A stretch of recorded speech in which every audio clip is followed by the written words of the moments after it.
কখনো কখনো আমরা অনেক কিছু ভাবি, তারপর দুঃখী হয়ে যাই যে এত কিছু ভাবা সত্ত্বেও আমরা যে কর্ম করতে চেয়েছিলাম সেটা করতেই পারলাম না, যে লক্ষ্যটা আমরা লাভ করতে চাইছিলাম সেটা করতেই পারলাম না। আমরা সংসারের সামনে এটা ঘোষণা করে ফেলি, কথা দিয়ে ফেলি যে এই কর্ম আমি করে দেখাবো, এই সাফল্য আমি প্রাপ্ত করেই ছাড়ব, কিন্তু করতেই পারি না। তার কারণটা কি? চেতনা, আমাদের একাগ্রতা। আমরা একাগ্র হয়ে পড়ি এই সংসারকে কিছু প্রমাণ করে দেখানোর জন্য, যেখানে আমাদের একাগ্রচিত্ত হওয়া উচিত নিজেদের কর্মের ওপর। কোনো বস্তু বা কোনো সাফল্যের কামনা করা, তার জন্য পরিকল্পনা করা, তার জন্য কর্ম করা আর তা প্রাপ্ত করা, এটা আমাদের কর্তব্য। আর আমাদের মনোযোগ শুধু সেদিকেই কেন্দ্রীভূত হওয়া প্রয়োজনীয়। এই সংসারকে বলার কোনো প্রয়োজন নেই। একবার যদি আপনি কর্ম করে দেখান তাহলে সংসার এমনিও দেখতে পাবে। সেই জন্য প্রতিশ্রুতি দেবার পরিবর্তে দৃঢ় সংকল্প করে অগ্রসর হতে থাকুন। শুধু ভাবার বদলে কর্ম করতে শিখুন, আর বলার পরিবর্তে সেটা করে দেখাতে শিখুন।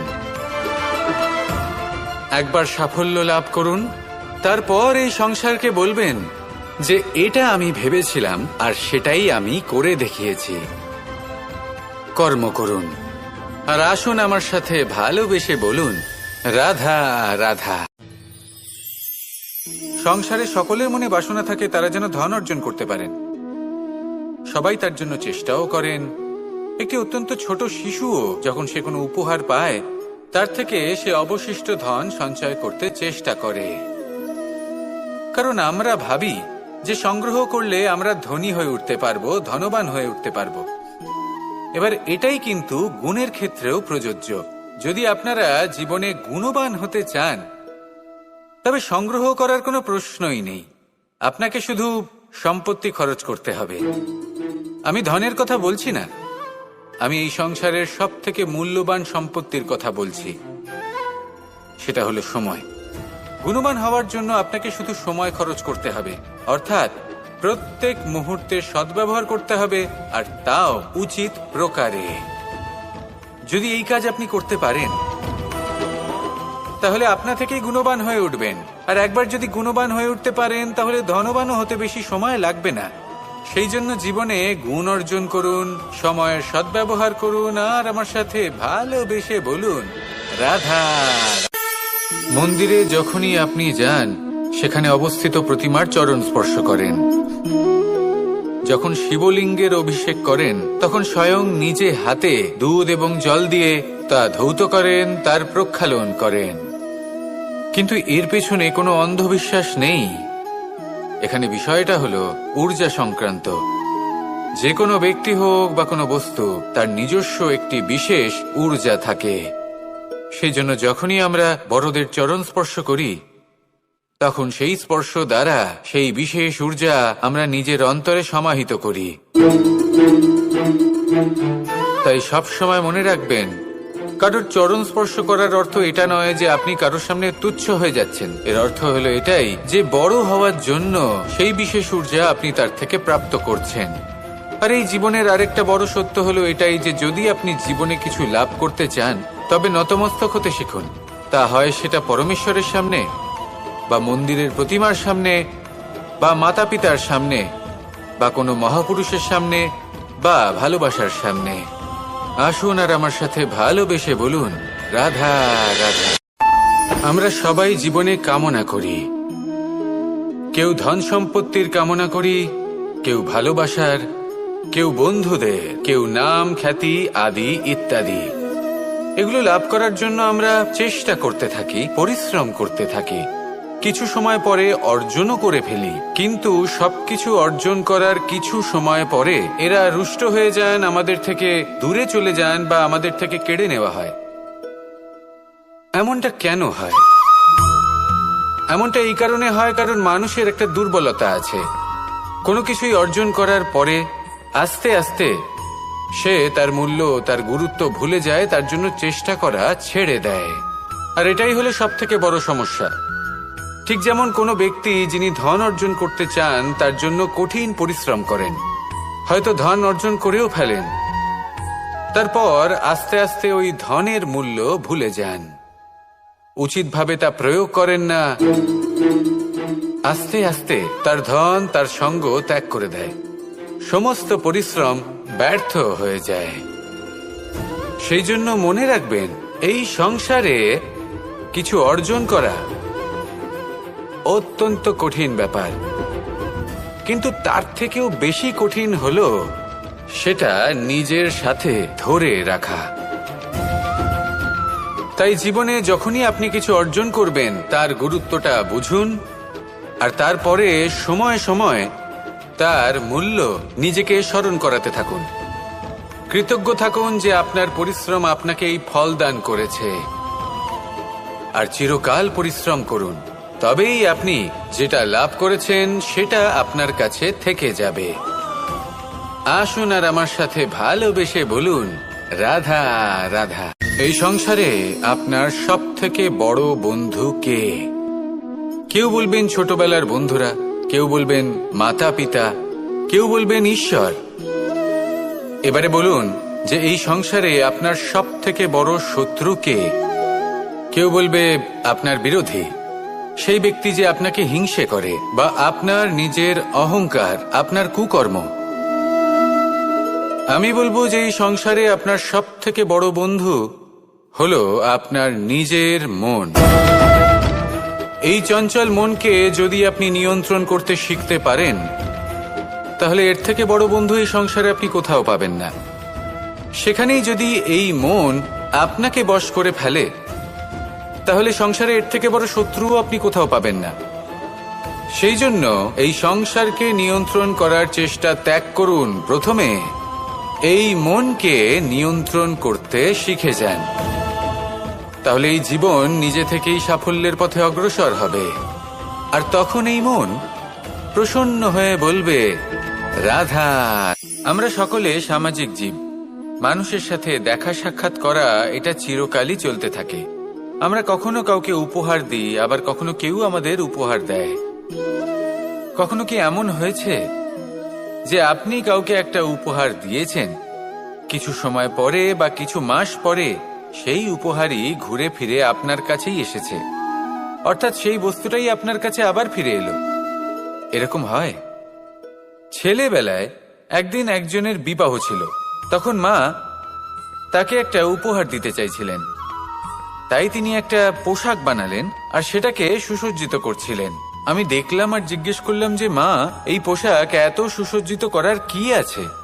তখন মা বললেন যে কানাই, কখনো কাউকে এমনই উপহার দেবে, এমন প্রকারে দেবে যে সেটা যদি আবার ঘুরে ফিরে তোমার কাছে ফিরে আসে, তাহলে যেন তোমার খারাপ না লাগে। এটাই কিন্তু হয় আমাদের ব্যবহারের সাথে, কর্মের সাথেও, এবং আমাদের কথার সাথেও। তেমনই আচরণ করবেন যে আচরণ আপনি সহ্য করতে পারবেন। যদি মুখ থেকে কটু কথা বেরোতে থাকে, তখন নিজেকে সংযত করে নিন। সেই শব্দই প্রয়োগ করুন যেটা আপনি তার বদলে শুনতে চাইবেন, এবং আপনার দুঃখও হবে না। কারণ আপনার কর্ম এমন একটা উপহার যেটা আবার ঘুরে ফিরে ফলস্বরূপ আপনার কাছেই আসবে। সেই জন্য নিজের আচরণ শুভ করুন, নিজের মানসিকতা শুভ করুন, নিজের মুখ থেকে মধুর বাণী নিঃসৃত করুন, আর এইভাবেই মধুরভাবে বলুন, রাধা রাধা। এমন অনেক মানুষ আছেন এই সংসারে যারা নিজের জীবন নিয়ে অপ্রসন্ন থাকেন। অপ্রসন্ন থাকেন আর বলেন যে আমি জীবনে এই কাজ করার সুযোগই পাইনি, ওইটা করার অধিকারই লাভ করিনি আমি। এবার এই শক্তি, এই অধিকারের বিষয়ে যদি কথা বলি, এটা কিভাবে লাভ করা যায়? এটা তখনই লাভ করা যায় যখন আপনি নিজেকে তার উপযুক্ত করে তোলেন, নিজের দায়িত্বগুলিকে বোঝেন, নিজের কর্তব্যগুলিকে বোঝেন। আপনাকে যদি একটা উদাহরণ দিই, আপনি নিশ্চয়ই একটা দেয়াল দেখেছেন, সেখানে সব থেকে নিচে যে ইট থাকে সেটা হলো ভিতের ইট। ভিতের সেই ইটগুলি নিজের কর্তব্য, নিজের দায়িত্বগুলি বোঝে, যে তাকে এক বিশাল দেওয়ালের ভার নিজের কাঁধে বহন করতে হবে। আর যখন সেই ইট এটা বোঝে তারপরই একটা সুন্দর দেয়াল, একটা সুন্দর ভবন নির্মাণ করা শুরু করা যেতে পারে। যদি কথা বলি এক পিতার, তাহলে একজন পিতা তার পরিবারের প্রতি যে দায়িত্ব এবং যে কর্তব্য রয়েছে, নিজের সন্তানের প্রতি যে কর্তব্য রয়েছে, সেইগুলি বুঝে উঠতে পারেন, সেই দিন থেকেই সেই সন্তানের স্বর্ণময় ভবিষ্যতের অস্তিত্ব স্থাপন হয়ে যায়। যদি আপনি সেই শক্তি চান, অধিকার চান, তাহলে নিজেকে তার যোগ্য করে তুলুন, নিজের দায়িত্বগুলিকে বুঝুন, নিজের কর্তব্যগুলি পালন করুন। এই শক্তি আর অধিকার নিজে থেকেই আপনার কাছে চলে আসবে। আসুন আর আমার সাথে ভালোবেসে বলুন, রাধা রাধা। এই সংসারে প্রত্যেক ব্যক্তি বড় কিছু করতে চায়, এমন কিছু যা এই সংসারে কেউ আগে কখনো করেনি। এমন জায়গায় পৌঁছতে চায় যেখানে এর আগে কেউ কখনো পৌঁছতে পারেনি। আর কেউ এতে সফলতা অর্জন করে। কিন্তু কিছু মানুষ অসফল হয় কেন? এটাই আমার প্রশ্ন।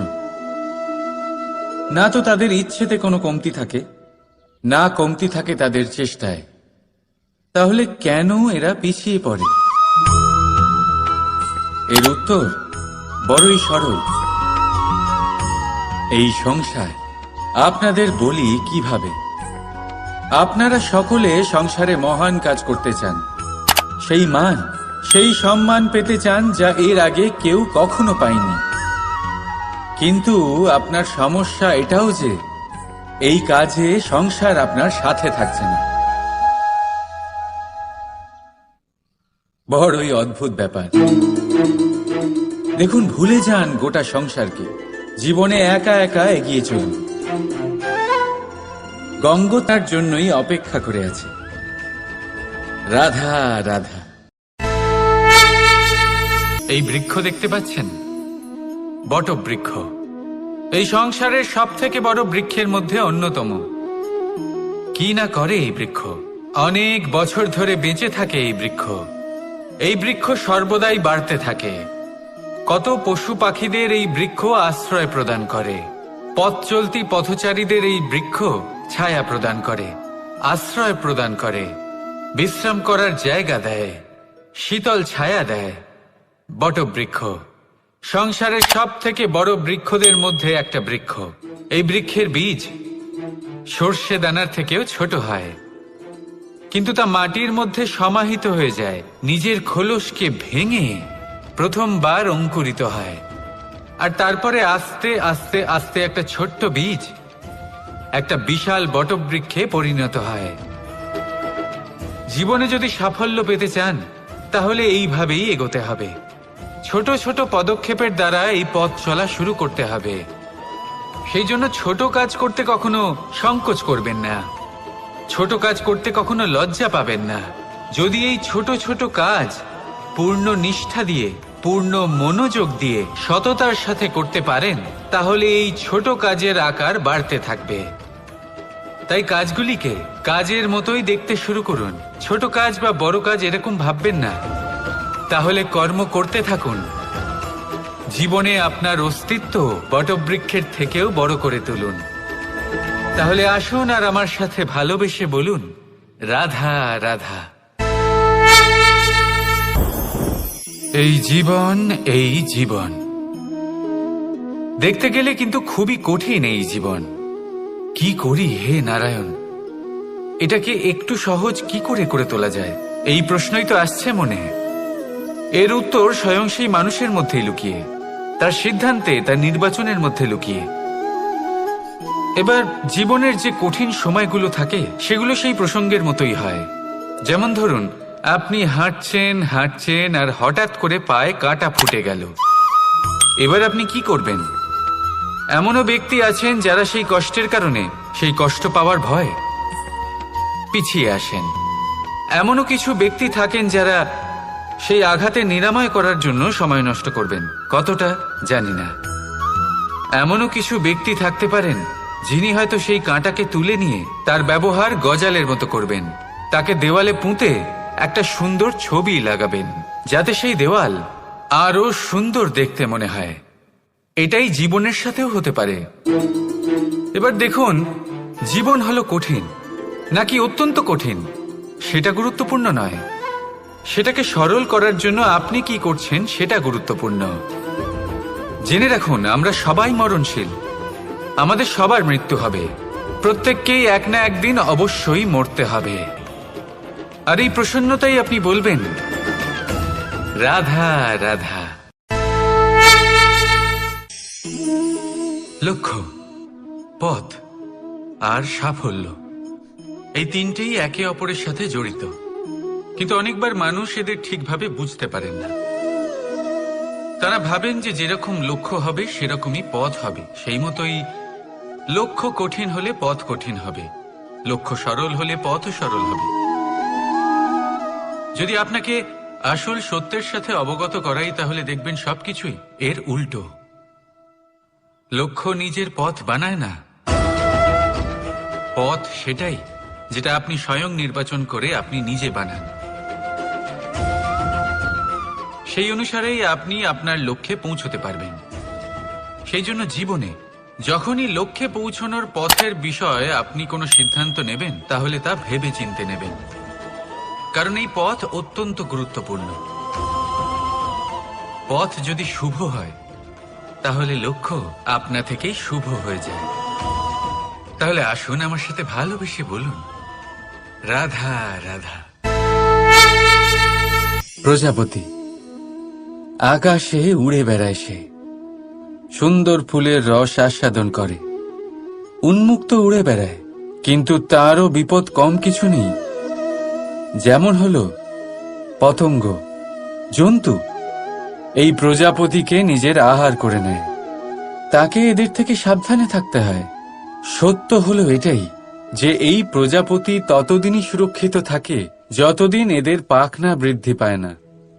যখন এরা এদের খোলসের মধ্যে থাকে, যখন না কারো দৃষ্টি এদের ওপর পড়ে আর না কোনো শত্রু এদের আঘাত করতে পারে, কিন্তু তখন তারা বন্ধ থাকে, অবিচল নিশ্চল থাকে।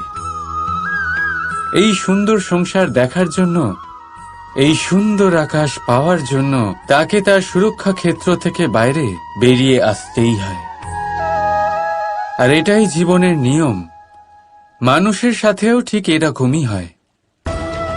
যদি তবেই আপনি এই প্রজাপতির মতো আকাশে উড়ে বেড়াতে পারবেন। রাধা রাধা। সমাজ, আমরা এই সমাজে বাস করি আর বহুবার একটা গুরুত্বপূর্ণ কথা ভুলে যাই। এই সমাজ আমরা সকলে মিলে তৈরি করি। সমস্ত সময় কাটিয়ে দিই এইটা ভাবতে ভাবতে যে এই সমাজ কি ভাববে, আমার কি করা উচিত, আমার কি ভাবা উচিত, কি পড়া উচিত, কোনটা সঠিক কোনটা ভুল। যদি আমি এটা করি তাহলে কয়েকজনের এটা মনে হবে না তো যে আমি খারাপ, যখন আমি তা নই। মনে ভয় উৎপন্ন হয় সেই কয়েকজন মানুষের জন্য। তার কারণ হলো আমরা আমাদের মনের কথা শুনতে পাই না, না শুনতে পাই, না বলতে পারি, আর না করতে পারি। সেই কয়েকজন মানুষের ভয় আমরা খারাপের বিরোধিতা করা ছেড়ে দিই। কিন্তু কখনো নিজেকে জিজ্ঞেস করুন, শেষ পর্যন্ত কারা এই কয়েকজন মানুষ? এই সংসারে প্রতিটি মানুষেরই নিজের আলাদা আলাদা ব্যক্তিত্ব আছে, আলাদা দৃষ্টিভঙ্গি আছে। তাই যদি আপনি এটা ভাবেন যে আপনি সবাইকে খুশি করতে পারবেন, তাহলে আপনি ভীষণ বড় ভুল করছেন।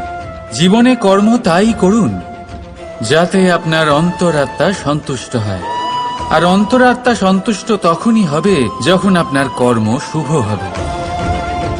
তাই নিজের মনের কথা শুনে এই সংসারে শুভ কর্ম করতে থাকুন, তবেই এই সংসারের কর্মে আপনি সার্থক হবেন। রাধা রাধা। মানুষের জীবনে সবসময় কিছু না কিছু ঘটে চলেছে। কখনো ভালো কিছু ঘটে, আবার কখনো দুর্ঘটনা ঘটে। এবার যখনই কোনো দুর্ঘটনা ঘটে, মানুষ ঈশ্বরের কাছে প্রার্থনা করে যে হে ঈশ্বর, আমাকে রক্ষা করুন, এই বিপদ থেকে আমাকে উদ্ধার করুন, বা সে সেই সমস্ত দোষ চাপিয়ে দেয় নিজের প্রারব্ধ, নিজের ভাগ্যের ওপর। কিন্তু যদি আপনি গভীরভাবে ভাবেন, তাহলে প্রত্যেক দুর্ঘটনা, বাধা এবং বিপদ আপনার জীবনে শুধু একটাই উদ্দেশ্য নিয়ে আসে, আপনাকে আরো যোগ্য করে তোলার জন্য। যদি আপনাদের একটা উদাহরণ দিই, বর্ষার ঋতুতে যখন প্রচন্ড মাত্রায় বৃষ্টি পড়ে, ছাদ থেকে জল পড়তে থাকে, তখন আপনি নিশ্চিত করে নেন, স্থির করে নেন যে এবার আমি এই ছাদকে নতুন করে বানিয়ে তুলব, আরো শক্তিশালী বানিয়ে তুলব, আরো দৃঢ় বানাবো। আপনার জীবনে যখন কোনো অসুখ করে, তারপর আপনি জীবনে আরো সাবধানী হয়ে যান, আরো সতর্ক হয়ে যান, স্থির করে নেন যে এটা যেন দ্বিতীয়বার না হয়, ঠিক কিনা? এই বিপদ, এই দুর্ঘটনা, এই সংকট, এগুলো জীবনে আসবে আপনাকে আরো শ্রেষ্ঠ করে তোলার জন্য। এবার এটা আপনার ওপর। আপনি একে ভাগ্যের পরিহাস বলে মনে করবেন, নাকি ঈশ্বরের সংকেত মনে করবেন, যিনি আপনাকে আরো শ্রেষ্ঠ করে তুলতে চান? সিদ্ধান্ত আপনারই। আসুন আর আমার সাথে ভালোবেসে বলুন, রাধা রাধা। এবার ধরুন আমাকে দ্বারকা থেকে হস্তিনাপুর যেতে হবে, আর পথে আমি প্রত্যেকটা এমন স্থানে দাঁড়াচ্ছি যেখানে আমার মন আপ্লুত করার মতো কোনো দৃশ্য দেখতে পাচ্ছি, বা কোনো ব্যক্তিকে দেখতে পাচ্ছি, বা কোনো প্রসঙ্গ দেখতে পাচ্ছি, বা কোনো নাটক দেখতে পাচ্ছি। তাহলে কি আমি কখনো হস্তিনাপুরে উচিত সময়ে পৌঁছতে পারবো? কখনোই নয়। মানুষকেও ঠিক এই কথাটাই মাথায় রাখতে হবে। মানুষ মনের মধ্যে একটা লক্ষ্য স্থির করেন, সেই পথে অগ্রসর হয়ে পড়েন। এবার সেই পথে এগোতে এগোতে অনেক মানুষজন, অনেক ঘটনা, অনেক সমস্যা চলে আসে, যার ফলে তার মন বিচলিত হয়ে পড়ে। যদি মন বিচলিত হয়ে যায়, তাহলে লক্ষ্যের প্রতি কিভাবে একাগ্রচিত্ত হবেন? সেই জন্য অত্যন্ত আবশ্যক যে আপনি সময়ের সদ্ব্যবহার করুন সেই পথে চলার জন্য। সেই পথে সামনে এগোতে থাকুন, চোখ থাকবে শুধু লক্ষ্যের দিকে। যখনই আপনি বুঝবেন যে আপনি লক্ষ্যভ্রষ্ট হচ্ছেন, আবার সেই পথে নিজেকে টেনে আনুন। ঠিক এইভাবেই এগোতে থাকুন, সাফল্যের শিখরে গিয়ে পৌঁছন, আর সেখানে গিয়ে আনন্দের সাথে উচ্চ স্বরে বলুন, রাধা রাধা। কোনো এক সময়ের ঘটনা এটা। মা এবং বাবা হাটে গিয়েছিলেন, তখন আমি আর দাদা গিয়েছিলাম গরু চড়াতে। আমরা বাড়ি ফিরে এলাম, আর মা সেই সময় একটা কাজ করতেন। যখনই হাটে যেতেন, দরজা তালা বন্ধ করে যেতেন। উনি খুব ভালো করে জানতেন যে যদি ওনার এই মাখন চোর সঠিক সময়ে পৌঁছে যায়, তাহলে এক ফোঁটাও মাখন আর অবশিষ্ট থাকবে না। এবার ঘটনা কিছুটা এরকম হলো যে মা আর বাবা মাঝে মাঝে হাটে যেতেন, তাই মাঝে মাঝেই দরজা তালা বন্ধ করতে হতো। যখন মা আর বাবা ফিরে এলেন, তখন বাবা ভুলে গিয়েছিলেন যে এই চাবির গোছা থেকে ঠিক কোন চাবিটা দরজার তালা খোলার জন্য উপযোগী। উনি চেষ্টা করতে শুরু করে দিলেন। একটার পর একটা চাবি দিয়ে উনি চেষ্টা করতে থাকলেন, কিন্তু সেই দরজার তালা তো খুলতেই চাইছিল না। ওনার মাথা থেকে ঘাম পড়তে শুরু করলো। তখন মা বললেন যে তালা ভেঙে দেওয়া যাক। মা চলে গেলেন, আর বাবা বললেন, না না দাঁড়াও, আর কিছু চাবি বাকি আছে, এটা হয়তো খুলতে পারবো। মা হাতুড়ি নিয়ে চলে এলেন সেই তালা ভাঙার জন্য, আর তখনই বাবা শেষ চাবিটা প্রয়োগ করলেন, আর দরজার তালা খুলে গেল। যদি উনি চেষ্টা না করতেন, তাহলে এই তালাটাও ভেঙে যেত, আর চাবিটাও নষ্ট হয়ে যেত, ঠিক কিনা? এবার এই ঘটনাটা আমি দেখেছিলাম, আর আমার মনে হলো যে কখনো কখনো এই চাবির গোছার মধ্যে থেকে শেষ চাবিটাও কিন্তু জীবনের দরজা খুলে দিতে পারে।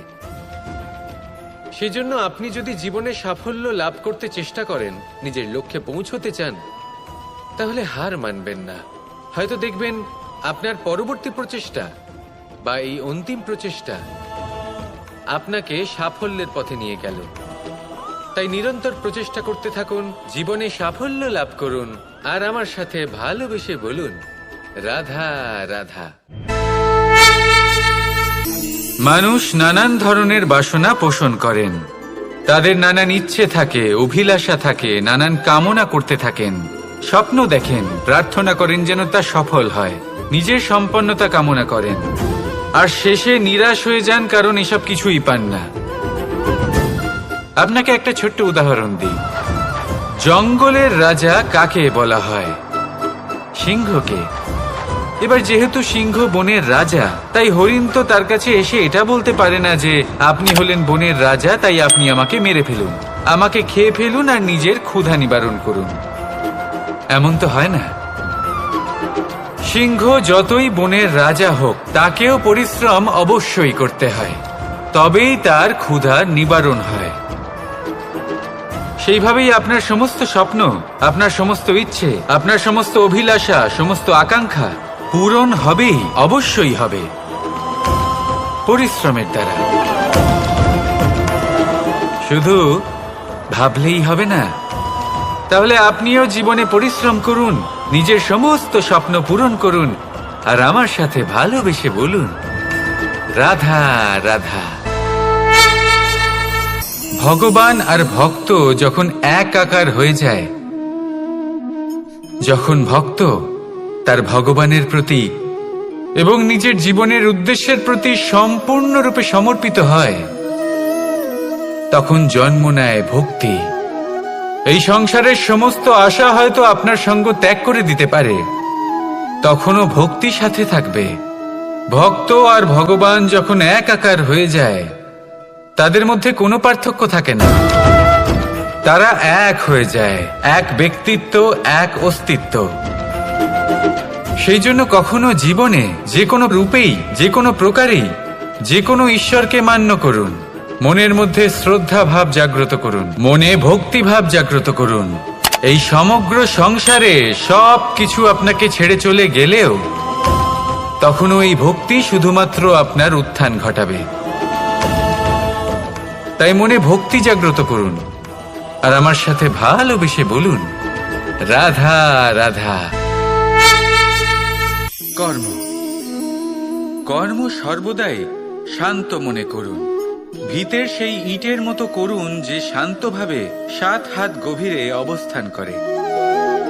সবার চোখ যায় শিখরের সেই পতাকার দিকে, কিন্তু শিখরে থাকা সেই পতাকা প্রতীক হলো ভিতের মধ্যে থাকা সেই ইটের শক্তির, যে শান্ত মনে নিজের কাজ করে গেছে। তাই এইভাবেই নিজের কর্ম করুন শান্ত মনে, সন্তোষ ভাব নিয়ে। কলরব যা করার তা আপনার সাফল্যকে করতে দিন, কারণ যখন সাফল্যের এই জয় জয়কার চারিদিকে ছড়িয়ে পড়ে, তখন কর্মের এই মৌনতা আরো শক্তিশালী হয়ে ওঠে।